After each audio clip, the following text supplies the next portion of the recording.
नमस्कार। उत्तराखंड की खबरों में आपका स्वागत है और मैं आपके साथ प्रिया बिस्ट। बुलेटिन की शुरुआत करते हैं। राज्य स्थापना के 25 साल पूरे होने पर रजत जयंती का जश्न शुरू हो गया है। रविवार को राष्ट्रपति द्रौपदी मुर्मू 3 दिवसीय दौरे पर उत्तराखंड पहुंची। एयरपोर्ट पर सीएम धामी और राज्यपाल गुरमीत सिंह ने राष्ट्रपति का पुष्पगुच्छ देकर स्वागत किया। इसके बाद राष्ट्रपति द्रौपदी मुर्मू हरिद्वार स्थित पतंजलि विश्वविद्यालय के दीक्षांत समारोह में शामिल हुई, जहां उन्होंने समारोह में बतौर मुख्य अतिथि शामिल होकर छात्र छात्राओं को डिग्री और मेडल प्रदान किए। इस मौके पर सीएम धामी और राज्यपाल गुरमीत सिंह भी मौजूद रहे। कार्यक्रम को संबोधित करते हुए राष्ट्रपति ने कहा कि यह सबसे प्रसन्नता का विषय है कि आज 64% छात्राओं ने मेडल प्राप्त किए हैं। हमारी यही बेटियां भारत का गौरव बढ़ाएंगी। आज समय आ गया है कि देश को आगे बढ़ाने के लिए देश के 140 करोड़ की जनता भी आशा भरी निगाहों से देख रही है। देश को विकसित भारत बनाने में बेटियां अगर पीछे रह जाएंगी तो विकसित भारत का सपना अधूरा रह जाएगा। वहीं सीएम धामी ने कहा है कि नई शिक्षा नीति को लागू कर शोध संस्थानों और आर्टिफिशियल इंटेलिजेंस से उत्तराखंड जुड़ा है। देहरादून में साइंस सिटी की स्थापना कर रिसर्च को बढ़ावा दे रहे हैं।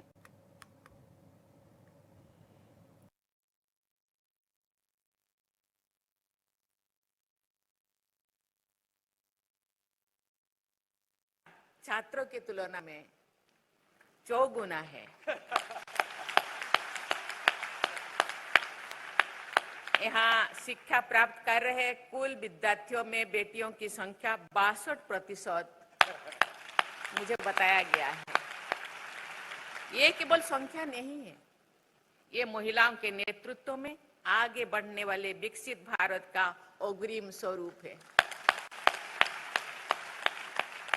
साथ ही ये भारतीय संस्कृति की उस महान परंपरा का विस्तार है जिसमें गार्गी, मैत्रेयी, ओपाला और लोपामुद्रा जैसी विदुषी महिलाएं समाज को बौद्धिक और आध्यात्मिक नेतृत्व प्रदान करती थी। मुझे विश्वास है कि हमारी शिक्षित बेटियां अपनी आंतरिक शक्ति और प्रतिभा से भारत माता का गौरव बढ़ाएंगे।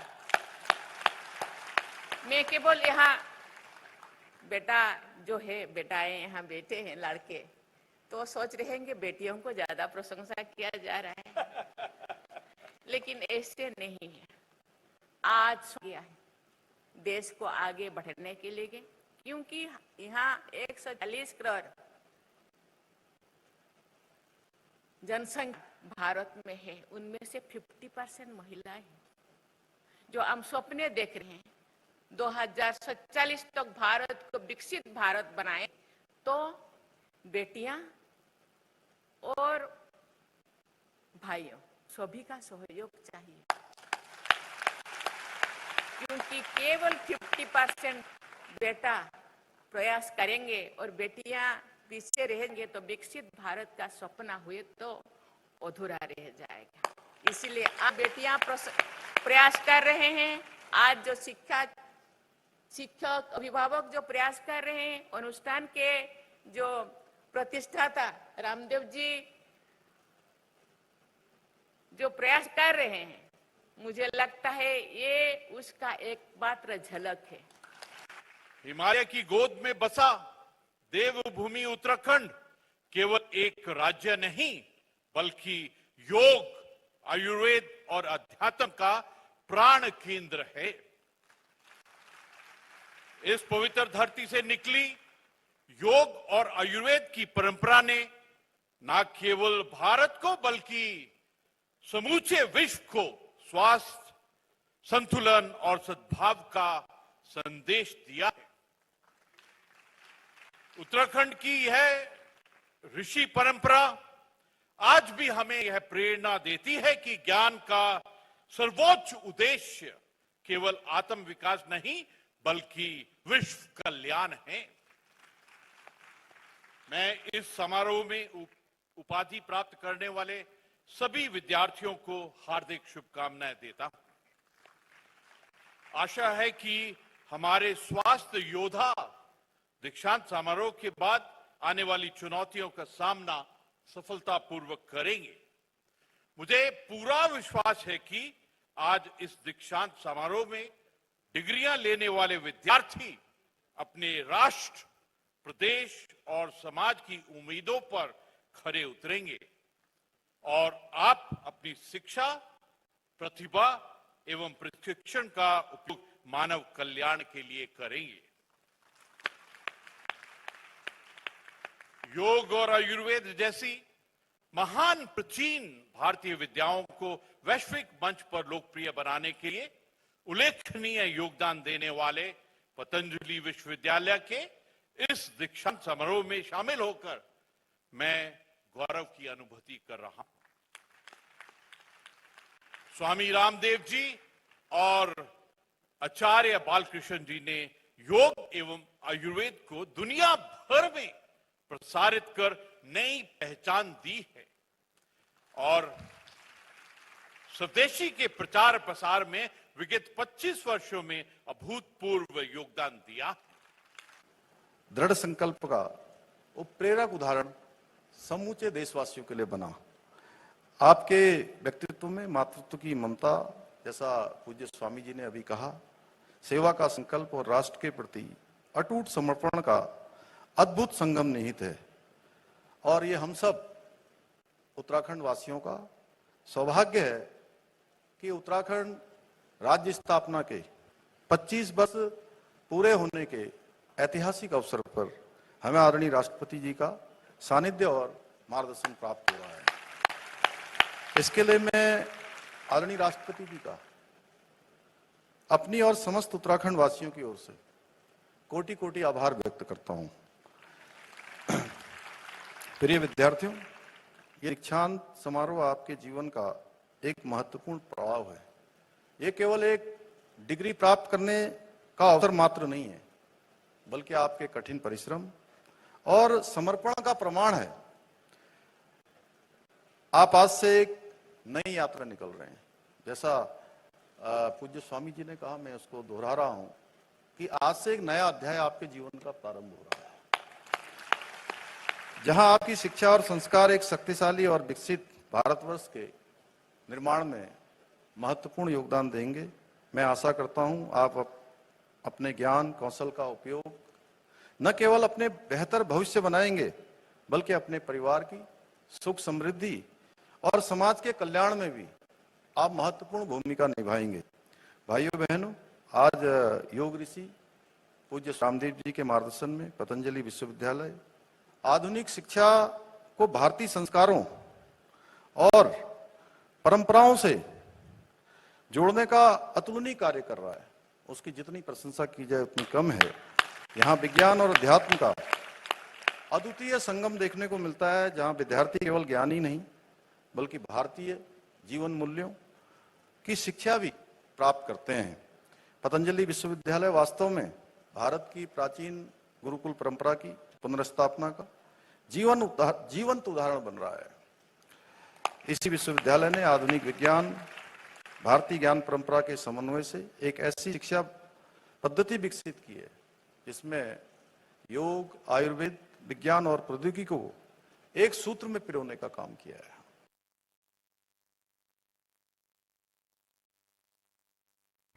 विधानसभा का विशेष सत्र 3 नवंबर से शुरू हो रहा है, जिसको लेकर तैयारियां पूरी हो चुकी हैं। सुरक्षा के पुख्ता इंतजाम किए गए हैं। आपको बता दें कि राष्ट्रपति द्रौपदी मुर्मू का उत्तराखंड आगमन हो चुका है। सोमवार को राष्ट्रपति विधानसभा के विशेष सत्र को संबोधित करेंगी। वहीं आईजी नीलेश आनंद भरणे ने कहा है कि राष्ट्रपति के आगमन को लेकर सुरक्षा के पुख्ता इंतजाम किए गए हैं। खासतौर से उत्तराखंड विधानसभा क्षेत्र के दौरान 200 से ज्यादा पुलिस जवानों की तैनाती की गई है।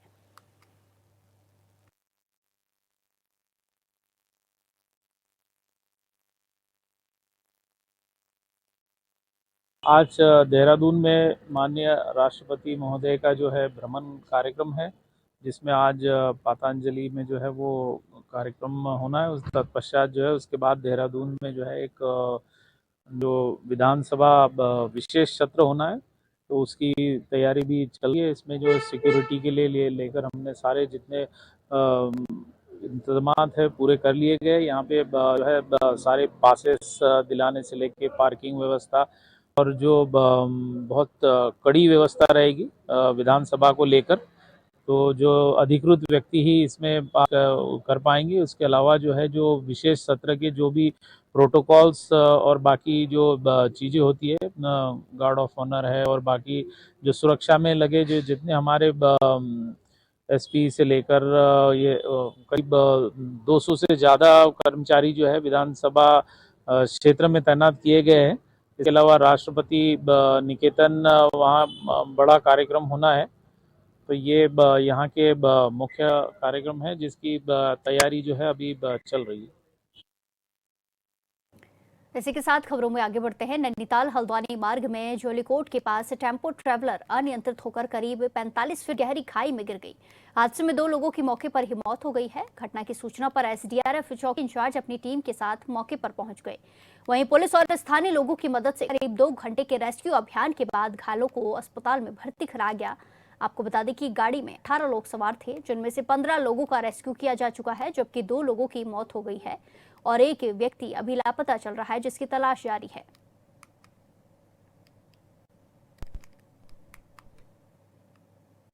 अब वक्त एक छोटे से ब्रेक का, फिर लौटेंगे कुछ खबरों के साथ। बने रहिए हमारे साथ।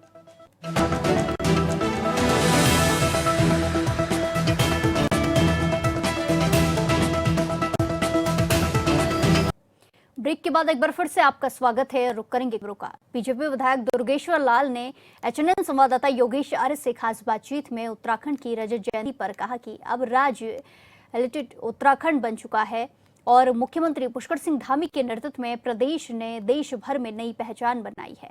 उन्होंने कहा कि उत्तराखंड पहला राज्य बना जिसने समान नागरिक संहिता, यूसीसी, लव जिहाद, धर्मांतरण और नकल विरोधी जैसे सशक्त कानून बनाए। यही कारण है कि युवाओं में आज सरकारी नौकरियों को लेकर विश्वास जागा है और 26,000 से अधिक युवाओं को रोजगार मिला है। बातचीत करने के लिए भाजपा विधायक दुर्गेश्वर लाल जी हमसे बातचीत करेंगे। सर, बहुत बहुत स्वागत है आपका। प्रणाम। विशेष सत्र जो है होने जा रहा है सर, और विशेष सत्र में किस तरह के मुद्दे रहने वाले हैं, क्योंकि 25 साल में क्या कुछ हमने पाया है उस पर भी चर्चा होनी है और अगले 25 सालों में हमें क्या कुछ करना है उस पर भी चर्चा होनी है। आप किस तरह से देखते हैं, किस तरह की तैयारियाँ हैं? देखिए, ये उत्तराखंड के जो सिल्वर जुबली मनाई जा रही है, अब ये समझ लिए उत्तराखंड एडल्ट बन गया है कि 25 साल का बन गया, तो 25 साल का जो उत्तराखंड है ये एक एडल्ट उत्तराखंड बन गया है।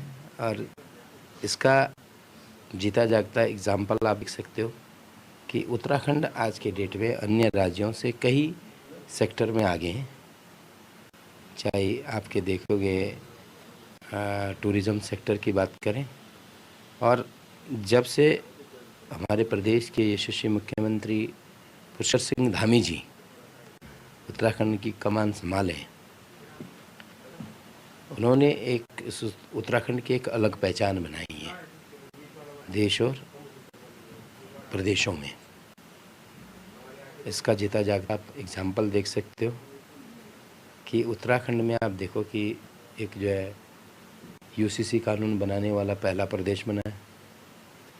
चाहे लैंड जिहाद हो, लव जिहाद हो, धर्मांतरण कानून हो, और एक सशक्त नकल विरोधी कानून बना है, जिसका प्रतिफल है कि आज उत्तराखंड के युवाओं ने एक विश्वास हो गया कि पुष्कर सिंह धामी की नेतृत्व वाली सरकार में तो नौकरियां मिलना संभव है।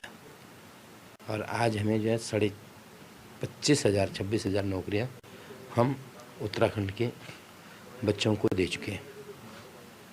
और अभी आप देख रहे हो कि पिछले 1 महीने में उत्तराखंड में जिस तरीके से एक जो है एक माहौल बनाया गया था, कुछ सेल्फिश कहूँगा मैं, जो अपने स्वार्थ के लिए बच्चों को जो है एक हाड़ बना रहे थे, तो मुख्यमंत्री को लगा कि भाई ये जो अराजक तत्व है, हमारी जो पीढ़ी है, जिनके जो आने वाला भविष्य है उत्तराखंड का, उनको जो अपनी हाल बना रहे हैं। तो जो बच्चों की मांग थी कि जो है सीबीआई जांच हो, तो सीबीआई अगर जांच देने वाले इतने बड़े प्रकरण की बात हो, पूरे उत्तराखंड के इसकी बात हो, तो ये भी पहला प्रदेश बना है कि सीबीआई जांच ऐसे प्रकरण की सीबीआई जांच जो है हो रही है। और रही आप कर रहे हो आप सिल्वर, अभी जो है 25 साल का उत्तराखंड हो गया और जो विशेष सत्र बुलाया गया, ये सत्र हमारे जो उत्तराखंड, जब से उत्तराखंड बना है, मैं ये नहीं कहता हूँ कि किसी ने काम नहीं किया, सभी लोगों ने अपने क्षेत्र में अपने जो जिसको भाया उसने वो काम किया। तो मैं कहता हूँ कि आज उत्तराखंड एक इस पोजीशन पे बैठा है। मैं स्वर्गीय जो तिवारी जी हैं, उन्होंने इस उत्तराखंड की जो नींव ढाली, देखो जिसने काम किया तो उसकी काम को सराहना भी करनी चाहिए। तो काम वालों के साथ हैं, और अगर नंदी तिवारी जी ने काम किया तो उसी का जो आज उसी का प्रतिफल है कि आज जो है उत्तराखंड जो है, आज हमारे पुष्कर सिंह धामी जी ने, आप देखे होंगे कि 1 लाख से ज़्यादा के इन्वेस्टर्स जो है MOU साइन हो गए और ग्राउंडिंग हो रही है और ग्राउंड पे काम करने शुरू हुए हैं। तो ये कहीं ना कहीं जिसका विजन हो, चाहे पक्ष की हो चाहे प्रतिपक्ष की सरकार हो, जो काम करने वाला है उसकी तो सराहना होनी चाहिए। ये इसी का रिजल्ट ये है कि आज मुख्यमंत्री पुष्कर सिंह धामी जी काम कर रहे हैं, हर सेक्टर में उत्तराखंड अग्रणी स्थान है। और ये जयंती पर जो है राष्ट्रपति भी आ रही हैं और इसके साथ साथ प्रधानमंत्री भी आएंगे, कार्यक्रम आयोजित होंगे, किस तरह से तैयारियां हैं 11 तारीख तक होने वाले कार्यक्रमों की? हमारा जो प्रदेश का जो मॉनिटरिंग है, माननीय मुख्यमंत्री जी उसको बहुत करीबी से पर्सनली मॉनिटरिंग कर रहे हैं और अधिकारी अपना काम कर रहे हैं और तैयारियां पूरी तरीके से हैं। हमारे जो है महामहिम राष्ट्रपति जी भी आ रही हैं जिस विशेष सत्र पर, और उसके बाद हमारे देश के यशस्वी प्रधानमंत्री जी भी आ रहे हैं। और देश का प्रधानमंत्री अगर उत्तराखंड आ रहा है तो ये कोई पहली बार तो है ही नहीं, लेकिन ये हमारे देश के प्रधानमंत्री का जो इस उत्तराखंड के प्रति, देवभूमि के प्रति जो लगाव हुआ है, स्नेह है, जिसकी वजह से हम आज उत्तराखंड में नए नए आयामों को जो है छू रहे हैं। तो ये हमारे लिए गर्व की बात है कि प्रधानमंत्री जी का जो प्यार स्नेह है उत्तराखंड को मिल रहा है और उसी के प्रतिफल से उत्तराखंड आगे विकास के पथ पर अग्रसर है। तो this is going to the miracle things to us. Camera person इस के साथ में योगी सारी, H24/7 देहरादून।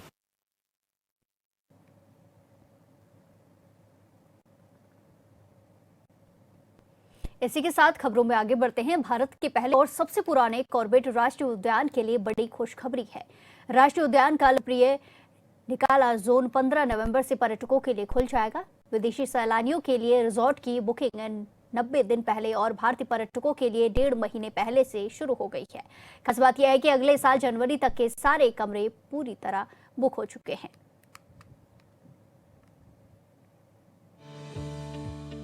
भारत के पहले और सबसे पुराने कॉर्बेट राष्ट्रीय उद्यान के लिए अच्छी खबर है। राष्ट्रीय उद्यान का ढिकाला जोन 15 नवंबर से खुलेगा, लेकिन विदेशी सैलानियों के लिए रिसोर्ट्स की बुकिंग 3 महीने और भारतीयों के लिए 1.5 महीने पहले से ही शुरू हो गई है। अच्छी बात यह है कि अगले साल जनवरी तक के लिए सारे कमरे बुक हो चुके हैं।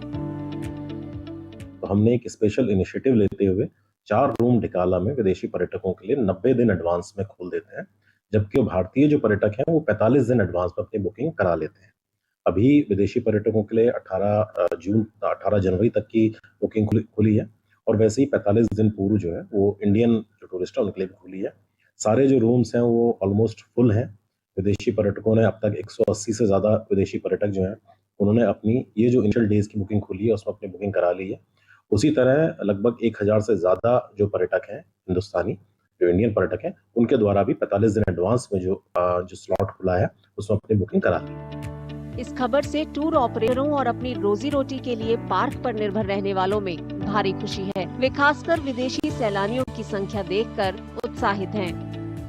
90 दिन एडवांस होने से उनको वीजा लेने में बहुत आसानी है और जैसा कि आपने बताया कि 18 जनवरी तक का ऑलमोस्ट सोल्ड आउट हो चुका है फॉरेनर कोटा जो था। तो एक बहुत अच्छा प्रयास है और बहुत अच्छा काम है कि जो निर्देशक महोदय के द्वारा किया गया है, उसके लिए वो धन्यवाद के पात्र हैं। कुछ सालों से जो फॉरेनर मूवमेंट था वो बिल्कुल गायब हो गया था, जो एक अच्छा संकेत नहीं था हमारे कॉर्बेट के लिए, क्योंकि फॉरेनर्स रहते हैं तो एक जो हमारी कॉर्बेट की जो बायोडाइवर्सिटी है वो निकल के जाती है और पूरे आपके देश विदेशों में फैलती है। तो अच्छी खबर है। और जब फॉरेनर्स रहते हैं तो एक शांति और जो उनका तरीका होता है वाइल्ड लाइफ को जीने का, समझने का, वो एक सीखने लायक अनुभव होता है। और जो हमारे देसी पर्यटक हैं या जो आपके गाइड एंड ड्राइवर हैं, आप भी सीख सकते हैं उनसे कि कितनी शालीनता से, कितनी सहजता से और कितने धैर्य से वो वाइल्ड लाइफ का आनंद लेते हैं बिना उनको डिस्टर्ब करे हुए। पार्क अधिकारियों के मुताबिक पिछले वित्तीय साल में 4 लाख से ज्यादा सैलानी आए थे, उनमें 11,000 से ज्यादा विदेशी। उम्मीद है कि इस साल सैलानियों का आंकड़ा पिछले साल को पार कर जाएगा। इस बुलेटिन में फिलहाल के लिए इतना ही। बाकी तमाम खबरों के लिए देखते रहिए HLN 24/7।